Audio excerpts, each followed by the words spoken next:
All right, good evening. Welcome to another edition of Behind the Point Spread, brought to you by Betfred Sports. I'm Travis Justice. Good to have you along on a Wednesday night. We got 4 college football games to look at tonight. Don't forget to subscribe to the Doc Talk YouTube channel. It's very simple. Just go to YouTube, search Doc Talk Sports, and you'll be able to subscribe. Also, like the Facebook page. You can follow us on Instagram. And yes, brand new TikTok. We have TikTok. And, you know, who doesn't love the TikTok that's, you know, not like a 14-year-old girl. Anyway, let's bring in our experts and my good friends, Dr. Rob Zatechka and Scott Spreizter. Good evening, guys. How's it going, Travis? You know, it could be better. Doc, were you in surgery today? Did you have anything to do today? What'd you do? Well, gave drugs to people. Oh, you gave drugs to people. That you know, isn't that a great job, Scott? Just gives drugs to people. Must be awfully popular. It's a good gig. I give it a thumbs up. It's those drugs that make you go night-night, and you wake up feeling like $1 million. That's for sure. Well, that's what I'm getting paid for. Really, is the wake up. Oh yeah, the wake up. The wake up's the most important part. That's why you have the God complex, by the way, right? Killing me, dude. Kind of that way for all of us, isn't it? The wake up in the morning is the most important part. I mean, but you know, it's funny because I remember having surgery done on my neck one time, and we're talking like 15 years ago. And I woke up talking about Filipino food to the nurse. So there you go. I don't know if that was because I don't know. Do you Can like you get a little goofy Filipino when you're food? under? What's that? Do you like Filipino food? I do, but I woke up talking about. I was like, I guess apparently like saying the names of some of the food I liked. So I don't know. Was that from being put under, or was that from something else? No, that's just you, Scott. Okay. I emceed Creighton Prep Sports Night the other night, and Lee Trevino was the guest speaker. And I forgot, I think it was 1976. He was struck by lightning on the course, and he talked about he was out, and he swears he went to heaven and he came back, but he goes, when he woke up, his back was all messed up. They had him in intensive care for a while. But that's not the way to go night-night, though, right, Rob? Just to get struck by lightning?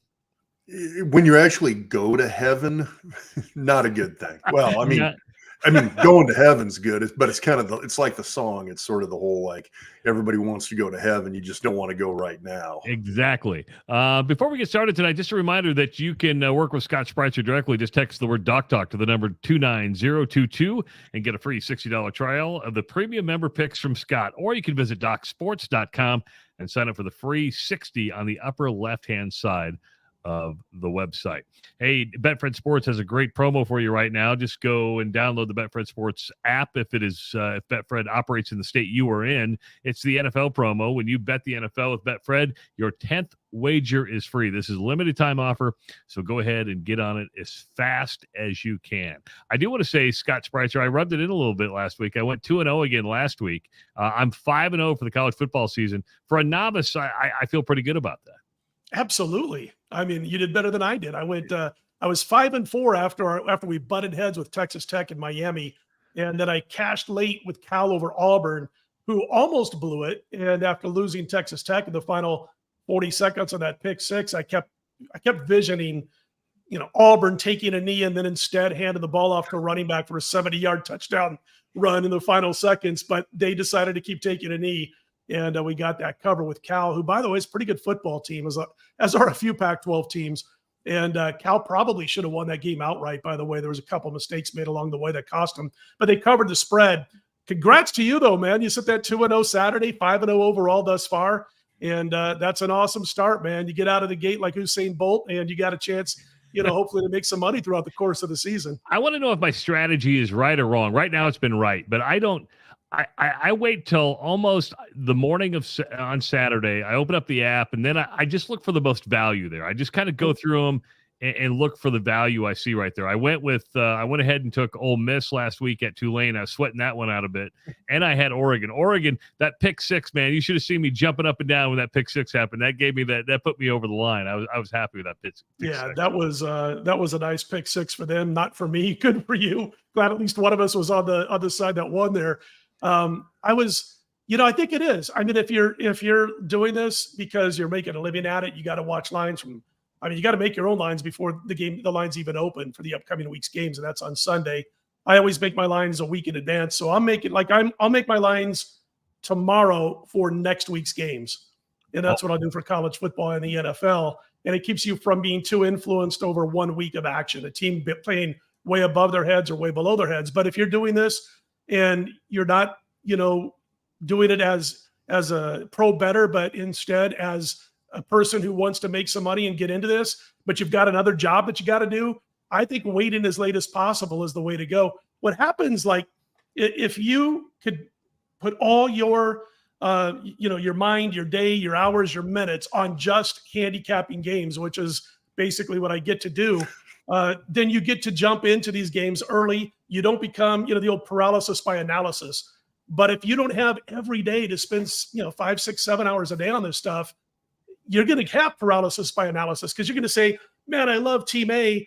The line opened at 1 on Sunday night, and now it's 3.5 when I go to make my bet the following Saturday. Then you start thinking too much. You're like, oh, crap, no, I'm laying more than a field goal. 3 is a key number, the key number in football, and you start second guessing yourself. So I think the way you're doing it is the right way to go. Before we get started tonight, Wyatt says, hey, guys, love the show. Thanks for everything you guys do. Keep up the good work. Weekly listener to the Doc Talk podcast. First time watching Behind the Point Spread. Got to get my wallet ready. Yeah. Hey, you know what? That's always a good sign. And if you would kindly do so, use Betfred Sports if it's legal where you're at. Or if you're in Omaha, just drive across Iowa and download the Betfred Iowa app. I mentioned the Oregon turnover that put me over the edge on that point spread. Turnovers were a huge topic last week. Rob and I talk a lot during games. We text back and forth. We're not with each other on Saturday.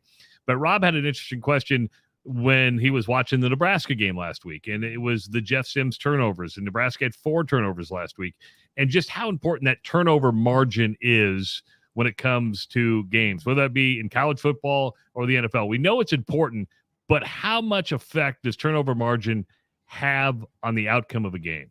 Yeah, college football and NFL are a little bit different, although the bottom line is teams that have a positive turnover margin tend to win more games than teams that don't. And you can kind of see it right there. I mean, for every 0.5 turnover margin advantage, you can expect about 1.25 wins. That 0.5 turnover margin is the average over the course of a season per game. And there's I should probably email this to you guys. There's a chart out there that was done a few years ago that goes all the way from like minus 2.2 turnovers per game average all the way to plus 2.2 turnovers per game average, and then a bunch of numbers in between, minus 2.2, minus 2, minus 1.8, and so on. So the exact number for a team, let's say, that should win one football game is minus 2.2 turnovers per contest for the season. Those teams should expect to win maybe one, if they're extremely lucky, 2 games throughout the course of the year.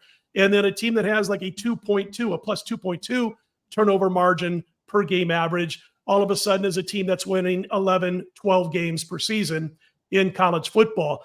It doesn't sound that much when you say minus 2.2 to plus 2.2. But man, you break that down, you're talking about a 5 turnover differential, or 4.4, I should say, of those numbers throughout the course of the entire football season. And right now, I hate to say it, guys, I'm a Nebraska boy, and you guys, of course, being there in Omaha, they're on par to win one game this year. I mean, I'm not saying that's all they're going to do, but they got to fix this turnover margin in a hurry. But I mean, that's something that I had a lot of people ask me over the last several years that you'd have Nebraska would get in these games where you'd play a pretty poor team. I mean, somebody that Nebraska should beat, right? And they would barely lose.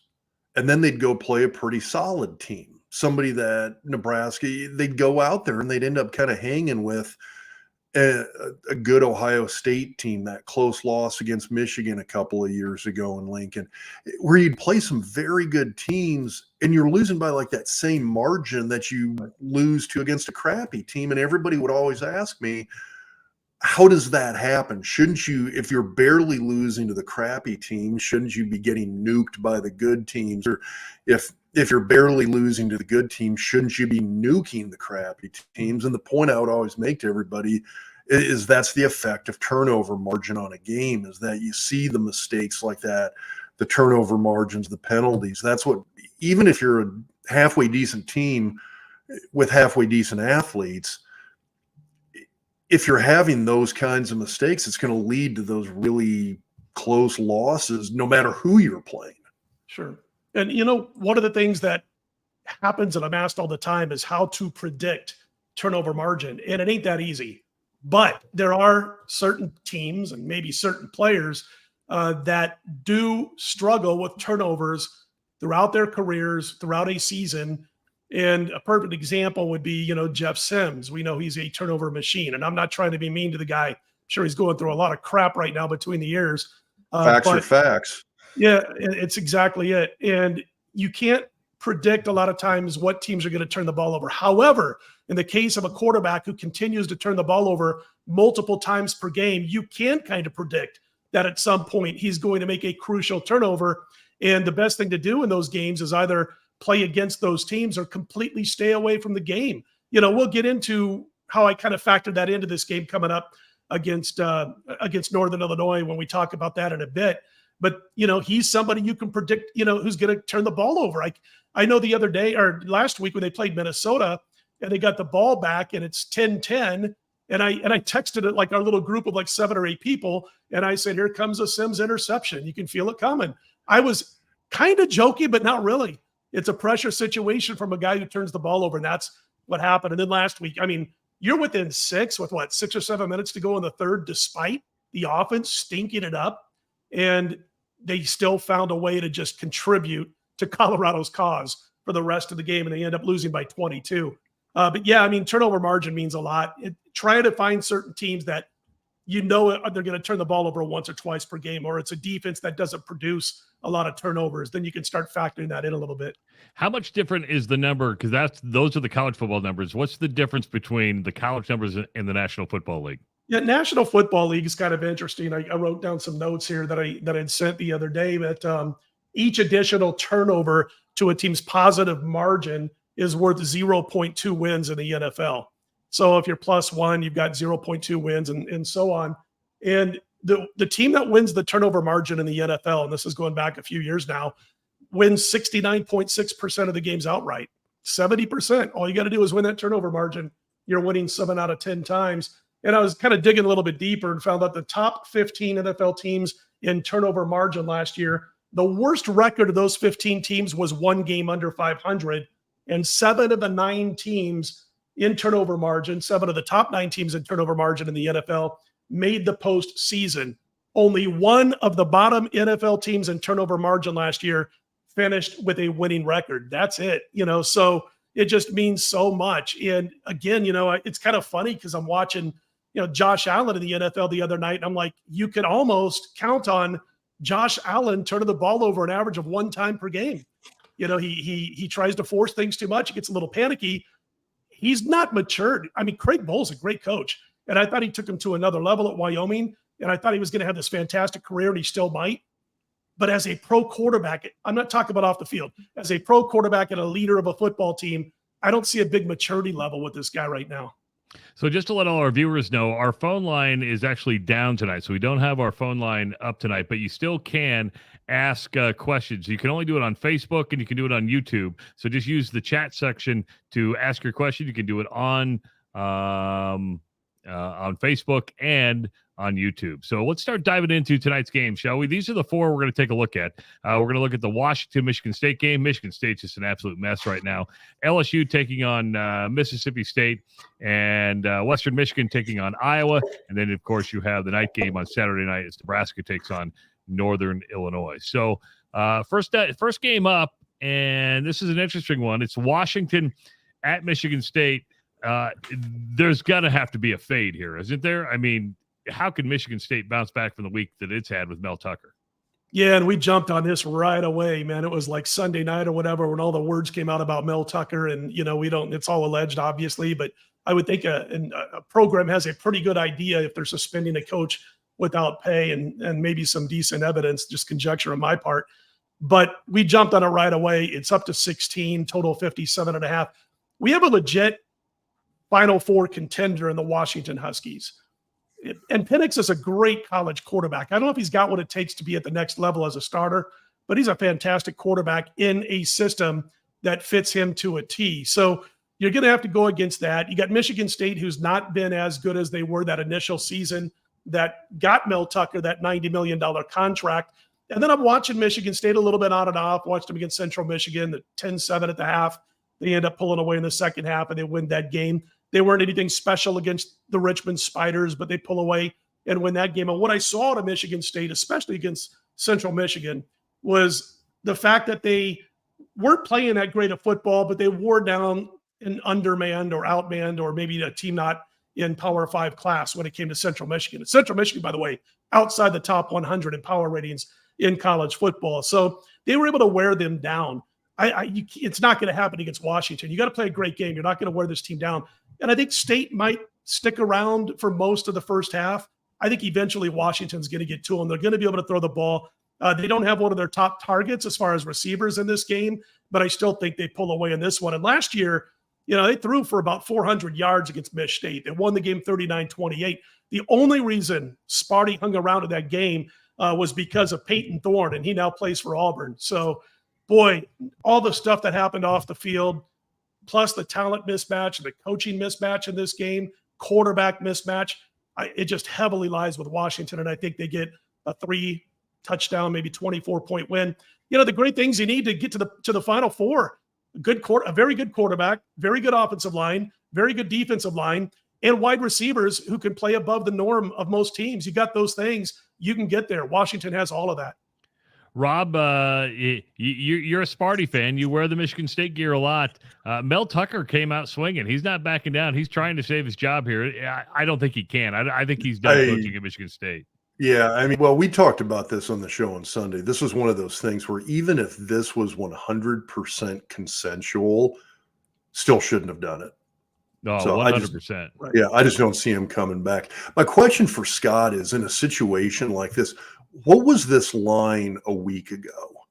Yeah, this line it would have opened around probably 9 in that neighborhood, or 10, maybe a little bit more than that. I'm trying to think of what I remembered seeing. I know I made it 12, but I'm usually a little bit higher than the books when it comes to a matchup like this, especially for a road favorite. But it would have been a few points lower, no doubt about it. And again, on Sunday, it was, 14.5, 14 in that neighborhood, and then shot up right away because every sharp in town jumped on Washington in this game and drove it up. And, my cutoff line, guys, to tell you the truth, was going to be 18. As long as I got 18 or less, I was going to be on Washington. So had a couple of points yet to go. And, obviously I don't want to butt heads with Travis anymore, but hopefully he's on the side of the Huskies also. Hey, we got a question coming in from Ryan, and this is a good one. You may not have any data on this yet, and I don't know if you track something like this, but any relationship between the transfer portal players and wins. Well, if you're Colorado, 2-0, because that's an entire transfer portal team, right? It's tough, and we're going to have to figure this out over the next year or two, and it might prove to be, like at a Power 5 level, it might mean more than at a, not Power 5 level, second tier, whatever you call it. Because if you look at Nevada Reno, last year there was a 40 to 45 player turnover, and they stunk, and they stink this year. Holy cow, do they stink! In fact, this year they just got whipped by Idaho 33-6 in Reno. Now, Idaho's a good FCS program that used to be an FBS program. That was an FCS program before that. They're good, but they beat Reno in Reno 33-6 in a single digit line. And I got to tell you, that was a team that had huge turnover, that brought in a whole bunch of transfers last year, and they haven't recovered from 2 seasons ago. And so it's, you got the Colorados at one end, you got the Nevada Wolfpack at the other end, and we'll see where this comes together. It might be one of those things where it doesn't help lesser teams, the Mountain West teams of that nature, but it does help Power 5 teams. And that's, probably going to take at least another year to figure that out.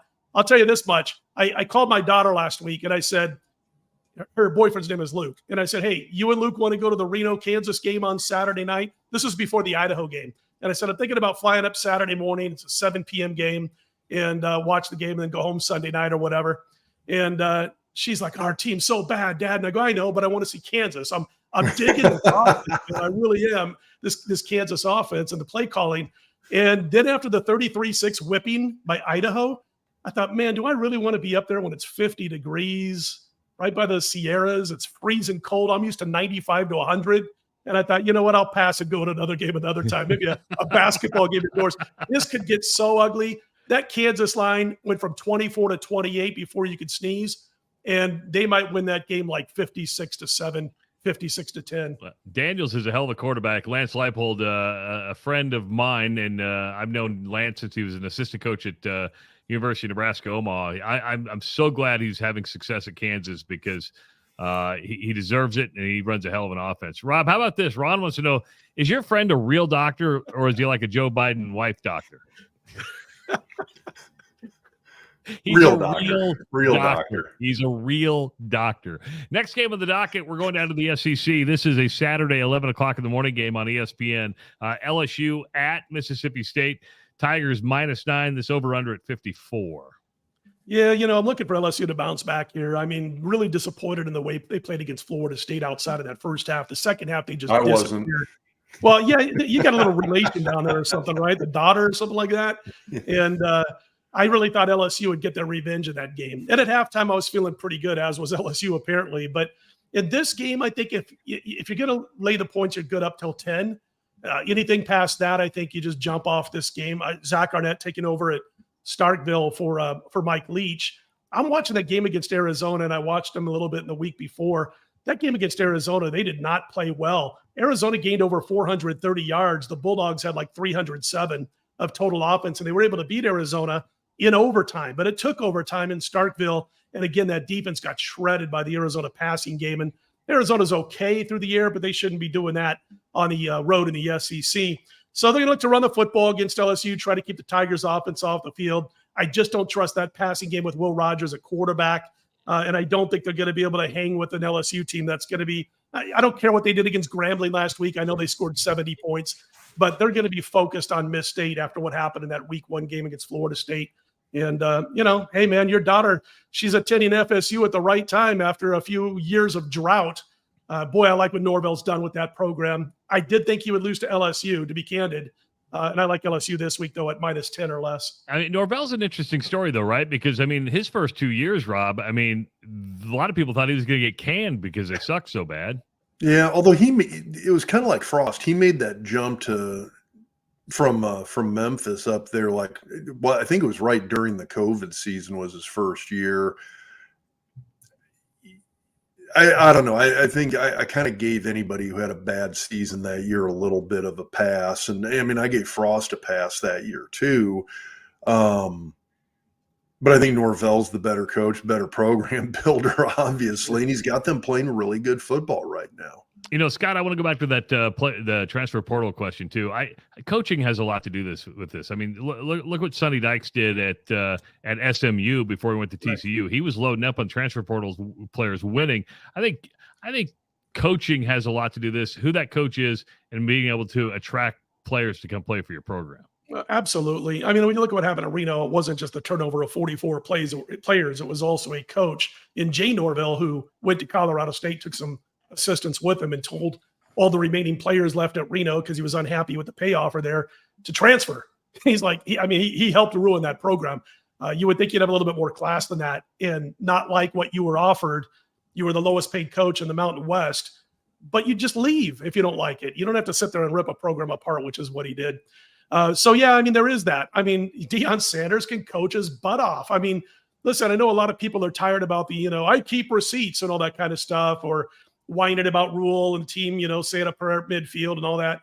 I get it that people are getting tired of that. But this guy can coach his butt off, and he just exudes confidence. I mean, can you imagine playing for this guy? You would just have so much confidence that he's going to make the right moves along with his assistants. And so, yeah, I think a lot of it has to do with coaching, obviously, just like anything else. And I think we're going to find, though, that at certain levels, it's going to matter more in a positive sense than at other levels. The interesting thing about Deion is that he's getting all the free TV time.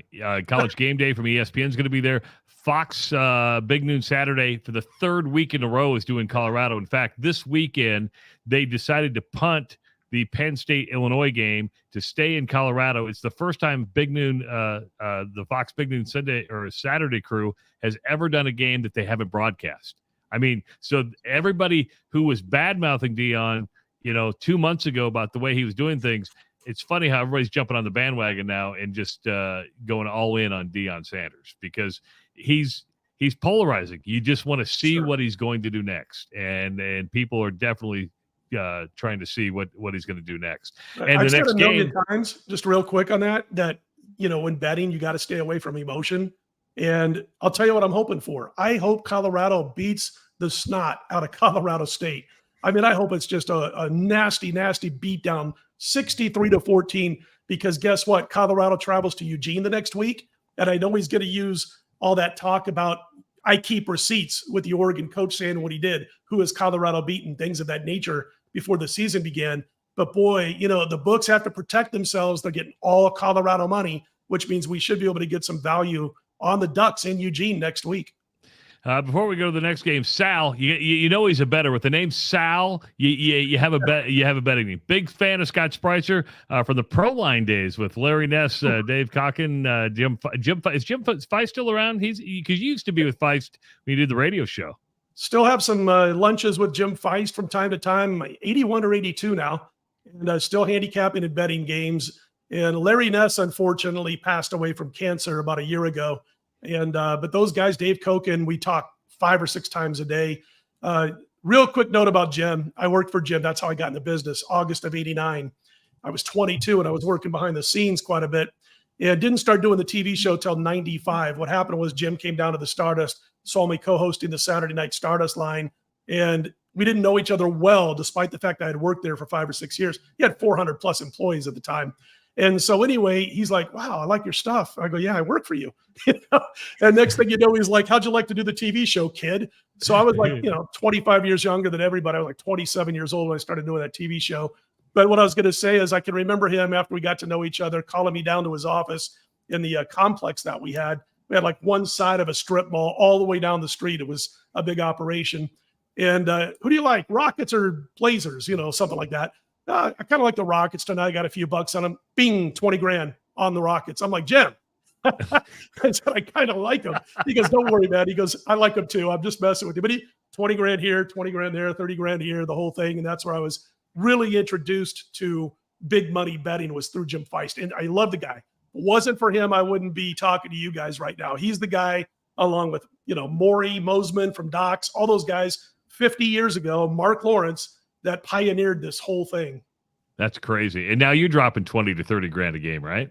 Oh, all the time. Wife's real happy with me. No, I'm not dropping an average of 20 to 30 grand a game, but it's significant. Well, don't put 20 grand on the Hawks this Saturday. They're a 28.5 point favorite. The over-under at 42.5. The math doesn't add up here to me. Iowa still has not gotten over the 25 point range, where that's the target for Brian Ferentz. They're playing Western Michigan. I don't know about you, Scott. This is a game I stay away from. It's a tough game, and there's a couple of reasons I'm going to bring up why it's a tough game, besides the fact Iowa's offense still stinks.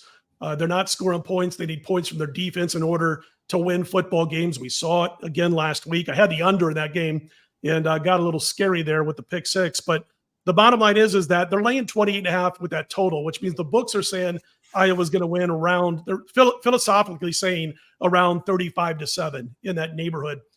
I don't trust the Hawkeyes to get 35 points is the problem. They could dominate this game and win 20-3 and you lose your bet. Another thing, and I should ask Rob about this because you played big time championship winning football. Western Michigan's a bad football team. We all know that. Iowa knows that. Your human nature is you see this team on film and they're not that good. They only led St. Francis of PA by 4 points with 3 minutes to go in the third quarter a couple of weeks ago, and then got their doors blown off by Syracuse, and they can't run and they can't, whatever. Anyway, you're the Iowa Hawkeyes. You're off the big win over Iowa State. You got Penn State next. Is there a flat spot in Power 5 programs? Did you go through flat spots, or, you and your teamates at Nebraska? You did, and I thought it was rare that we did it. And it really kind of goes back to how your coaches motivates, teaches, that kind of thing. A coach like Osborne, everything, none of your preparation, coaching, motivation, nothing was built around winning a game. Everything was this statistical analysis of all these parameters that go into it. And so you were far more concerned with going into a given game, especially a game like Western Michigan. You were worried about what's our average rush on third down going to be? What if it's third and short? What if it's third and long? What's our turnover margin going to be? I mean, that was a big thing for Osborne, was always turnover margin. What's our yards per completion going to be? What are our special teams numbers going to be like? Those were the kind of goals you went into a game with. And so when you're sitting there worrying far more about step work on the offensive line, getting that extra yard on third down so you can satisfy the statistical goals you had set every week, it kind of removed all the pressure off the wins and losses. And so you didn't have these big emotional swings because of it. A guy like, the kind of coach that I'd worry about to have some of these emotional swings or these letdowns would be somebody like Dion. I mean, that's a guy where you're going in there and you're thinking about respect and disrespect and keeping receipts and shocking the world and all of that kind of stuff. That's the kind of game where you kind of got to worry a little bit when he goes out there. What if he comes off a big win? You got kind of a so-so opponent coming up. I could actually see, I know nothing about Colorado State, for instance, right now, but if Colorado State's an okay team, I could see him making Colorado, not having Colorado State win the game, but I could see Colorado State coming out, making it interesting for a couple of quarters, 3 quarters. Just because Colorado's in this exact same spot. They're coming off of this huge win. They got kind of this, you got Colorado State, which for Colorado and Colorado State, those two teams do hate each other. Sure. So that's kind of one of those things where I suppose that can play into it. But then you got the Oregon game coming up they're going to be focusing on as well. So I could see that trap situation kind of coming up here if you've got an emotional coach. Iowa's kind of a different, I don't know, that'll be interesting because you've got that same kind of situation. But I mean, Ferentz is, and I'm talking about Kirk, he's one of these guys that he doesn't have these emotional highs, emotional lows. That's a pretty stable team across the board from an emotional standpoint. So I think you're going to see a lot less of that in a game with a team like Iowa than you would say like a team like Colorado. Sure. I before we go to the next game, I have to ask this. Rob, behind you, is that your Campbell Trophy behind you? It is. So you know what that is, right, Scott? That's the academic Heisman. He won the academic Heisman back in the day because he's really, really smart. I've heard he's smart. It's a big chunk of bronze. Our final game tonight is going to be the Saturday night 6 o'clock game on Fox Sports 1. It is Nebraska taking on Northern Illinois. The Huskers an 11-point favorite. The over-under on this at 43. Well, we talked about turnovers, and if you can predict them, you either use it for yourself to play against those teams or you stay away from those games. And I'm going to break this down as though Jeff Sims is going to get the start and going to play. If he does, you're talking about an 11-point spread. If you look at power ratings and trustworthy power ratings, I'm kind of looking at some notes I jotted down here. On a neutral field, Jeff Sims leading this team at 0-2 on a neutral field, according to my power ratings and a few others I trust, would be 11.5 points better than Northern Illinois on a neutral field. And I don't know that Nebraska's home field, I mean, God bless the fans. They're great, no doubt about it. But I think it kind of like my ratings for home field has to do a lot, not just with the crowd and the excitement at Wisconsin, Nebraska, but how they perform in front of their home fans. So when Rob was playing for Nebraska, they had the highest home field power rating that I've ever had, along with Alabama in recent years, things like that. This Nebraska team only gets 2.5 points from me as far as home field advantage. And so that would bump them to a 14-point favorite in this game. And then you slam on the brakes and you say, but I got a quarterback who can't stop committing turnovers. Just like I said last week, guys, I'm going to keep this short and sweet. Supposed to be on Nebraska this week, just like last week as a numbers guy. You're supposed to be on Nebraska against Colorado with that line move. You're supposed to be on Nebraska only laying 11 in this game, yet I have to pump the brakes and say I cannot do it until I can see this team get through a game without committing multiple turnovers. The defense was fantastic. I believe they lead the nation now or tied at the top of the nation for sacks. They made Sanders' life tough last week. They sacked him 7 or 8 times. The defense, you know what? When you have to have a championship team, you got to have a defense that travels. Nebraska's defense travels. That's good stuff last week. They just couldn't make up for an offense that kept putting them in bad situations. So for those reasons, and Northern Illinois has not looked good. I'm supposed to bet Nebraska, and I can't do it, guys. Well, you had a line earlier that Rob wanted you to repeat about really why you're not going to bet Nebraska, and maybe not Nebraska the rest of the year. Tell us why. Well, you're talking about the Jeff Sims thing? Yes. Yeah, I mean, again, you can, how do you quantify turnovers? How do you predict turnovers? Well, when a guy has a human turnover, that's all he does every time he's out there in key situations or non-key situations, it becomes quite predictable. And, again, when I was watching the Minnesota game and it was 10-10 and they got the ball back and I said, I feel a Jeff Sims interception coming. Boom, like 3 plays later, he throws a pick. They pull within 13-7 because he breaks out a 70-yard run or whatever it was last week. Did I feel like Nebraska had a chance? Hell no, not for a second. There was no in-game live betting going on with me or my group of guys, my crew, as they like to say, with it being cool out here in Las Vegas. We weren't in-game betting on Nebraska because we knew there was going to be at least one more turnover that was going to hurt them badly at some point in that game. So because of those reasons, I mean, they're probably in for another tough game against a team they ought to beat like 27-7. This defense could maul Northern Illinois. And yet they're still in a battle for the outright win by the end of the game because of turnovers. Now, listen, I don't know. I keep getting asked because I'm from Nebraska. I haven't lived there since 1984. I was 17 when I moved to Las Vegas. So my inside info on the Huskers are you two. I don't have guys that I'm calling in, back rooms at tobacco shops, like it used to be in the 70s. But the bottom line is for me is I keep telling them I just can't do it. They should win this game by 20 points. It should be a rather comfortable 20-point win, not a struggle. And they should. This Northern Illinois offense gives up a lot of pressure up front on the offensive line. What does Nebraska do best? They rush the quarterback this year. And so this is just what the doctor, no pun intended, but just what the doctor ordered for the Huskers to win a game comfortably. And Lombardi's not a runner. What's that? And Lombardi's not a runner at quarterback. Not at all. They should be after him all day long. There might be a defensive touchdown in this game by the Big Red. And I'm proud of that defense, guys. I love the way that defense is reacting, attacking, all that kind of good stuff. But can't keep winning games when your quarterback puts you in that spot. I just got to ask, because I get this all the time out here. This is the point I was trying to make and forgot my train of thought. Getting old. How bad are Chubba and Harbor? How bad are these two guys that are backing up Sims? Or is it a case of Matt Rule's being stubborn? I just, question. I told this to Rob on the podcast, this last podcast, which you can find at just search for Doc Talk Sports and the Doc Talk podcast. It goes back to when Jamal Lord was the quarterback, and Frank Solich was getting asked why he kept with Jamal Lord, and his answer was, he's just the best we have. I think, Scott, this is a situation that Matt Rule's looking at his quarterback situation and going, Jeff Sims is the best they have. Rob, would you agree with that or disagree? I mean, I'm definitely not sold on Chubba by any means. With Harburg, I think you got a guy who can run. He's got a good arm.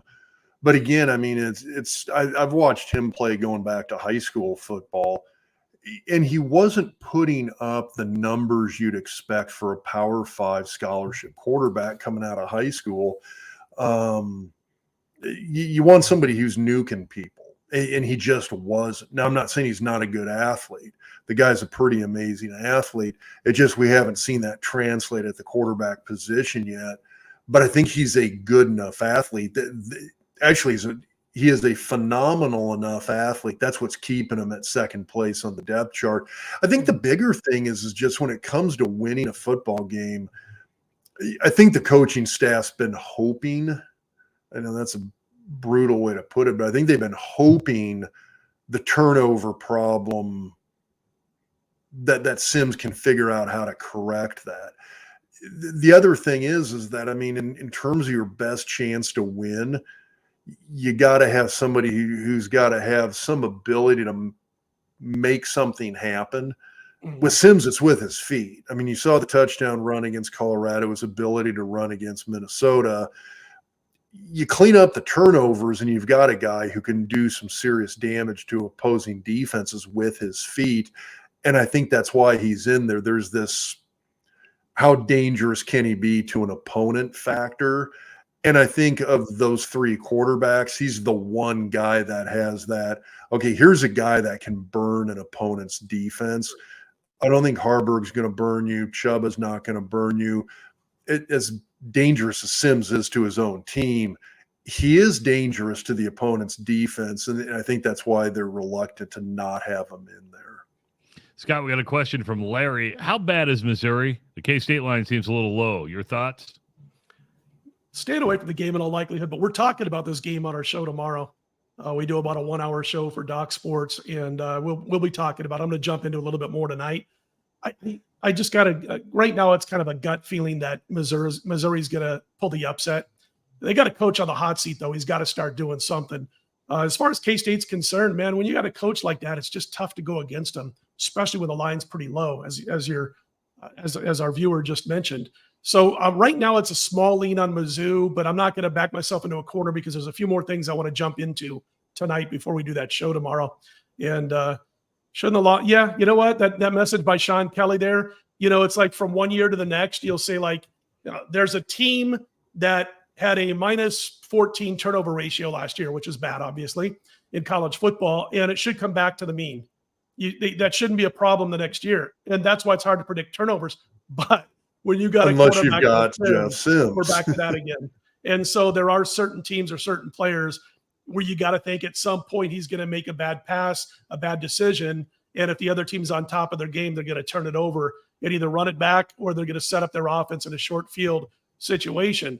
That's one of the reasons I'm really down on Josh Allen, and I mean that relatively speaking in the NFL. I don't think he's a bad quarterback. I'm not nuts, but every time they go out and play a game, I'm thinking he's going to turn the ball over at least once, or he's going to make a decision to throw where he shouldn't, and he's going to give the opportunity for the defense to pick off at least one pass. That's the way I feel with Jeff Sims right now. But it's a good statement that he made because from one season to the next, it always comes back to the mean. If a team's plus 12, plus 13, in 2022, they're likely to be closer to break even in 2023 and so on. Makes a lot of sense. Hey, make sure to take advantage of the Betfred Sports NFL promo. When you bet with Betfred Sports and you bet the NFL, your 10th wager is free. This is for a limited time offer, so download the Betfred Sports app if they operate where you live. Take advantage of that NFL promo. Where your 10th wager is free. If you want to work with Scott Spreizter, he's a brilliant man. You've heard him tonight. Lots of good stuff. Text the word Doc Talk to the number 29022 and get a free $60 trial of the premium member picks from Scott, or visit DocSports.com and sign up for a free $60 on the upper left side of the website. Scott, I got to ask you, are you getting any Doc Talk text or not yet? Doc Talk texts? Well, from the thing. Yeah, we had a couple last week. I'm sorry. I thought, I've been getting stuff from Rob on Twitter and you by text. I did. See, again, I'm getting older. I'm a little slow on the uptake. But we did get a couple last week, which was the first time that we have talked about it this year, and we did real well with that last year. So appreciate you mentioning that. And listen, the key to bouncing back and having a winning day in sports betting goes back to the top of the show. You got to wake up. And so, that's what we got to do. We got to wake up every day and try to win those games. Last week, we go 6-4 with everything. Unfortunately, the clients didn't get all of those plays. I start making in-game betting lines, and I end up with 3 or 4 more plays by the end of the day. Excellent stuff. For Scott Spreizter, hey, guys, thanks again tonight. Good show, fun show, our fastest show of the year. Sorry the phone lines weren't going. Thanks to everybody who sent in comments. For Scott Spreizter, for Dr. Rob Zatechka, I'm Travis Justice. We will see you next Wednesday, 8 o'clock sharp Central Time on Behind the Point Spread, presented by Betfred Sports.